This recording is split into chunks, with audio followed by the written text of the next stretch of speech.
Bem, pessoal, Itália vivendo a sexta onda, né? Mais de 132 mil casos dia de Covid, né?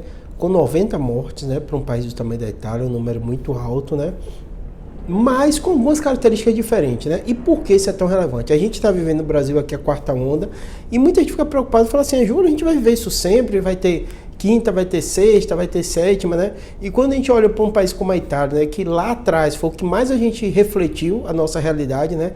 Quando começou a dar aquele susto mesmo da pandemia, foi quando a Itália começou a ter muita gente morta, lotação no UTI, a gente tem isso muito vivo na nossa memória, né?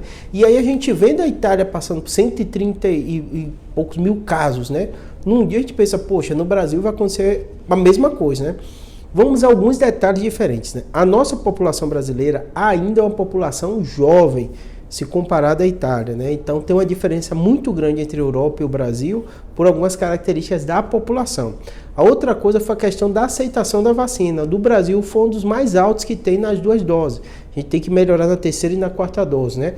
O outro aspecto também que envolve da estruturação do sistema de saúde, né?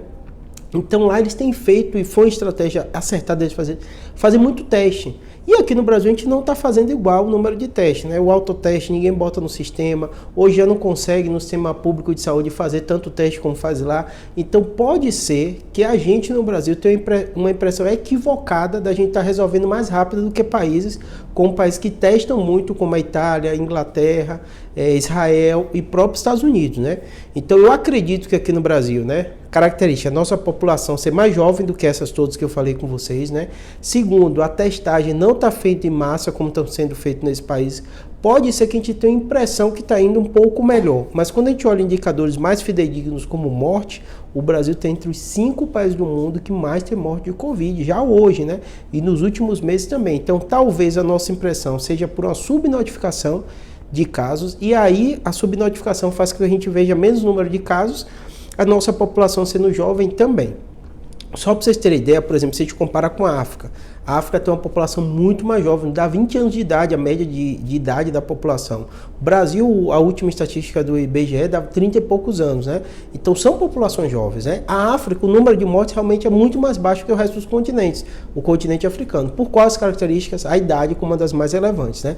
Não teve uma boa taxa de vacinação lá, mesmo assim, por característica da população jovem, tudo isso, as taxas foram bem menores. Então você não vê muito caso, porque não testa, e você não vê muita morte, porque a população é bem mais jovem, a gente sabe que a idade é um dos fatores mais predominantes. E aí, se você não testa também, você não sabe quantos morreram daquela doença e tal, tem outros fatores, né? O Brasil tem dois fatores mais positivos do que a Itália e outros países da Europa que a gente vê. É a questão da população mais jovem, média de idade. Se tiver curiosidade, bota no Google aí que você vai se assustar a diferença dos países europeus com aqui no Brasil, a média de idade da população, né? E a outra coisa é a questão da vacinação, que o Brasil realmente foi líder em relação a esses países, né? Poucos países na Europa têm uma taxa de vacinação, pelo menos com as duas doses, tão boa como o Brasil. Terceira, a gente está ruim. Está melhor do que ele, está ainda, mas tem que melhorar para ficar mais ainda e destacar mais nessa correção.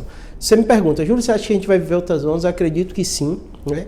Enquanto a gente não encontrar, né, uma vacina que tem uma durabilidade maior da imunidade, né, que pega essas subvariantes, que já saiu da fase da Moderna, e aí a gente com certeza vai resolver. Até porque, né, de variante a gente meio que parou na Ômicron, né, não tá vendo outras variantes surgindo, né, mas tem as subvariantes que estão pegando muita mais gente, tá bom? Espero que tenha ajudado, um abraço.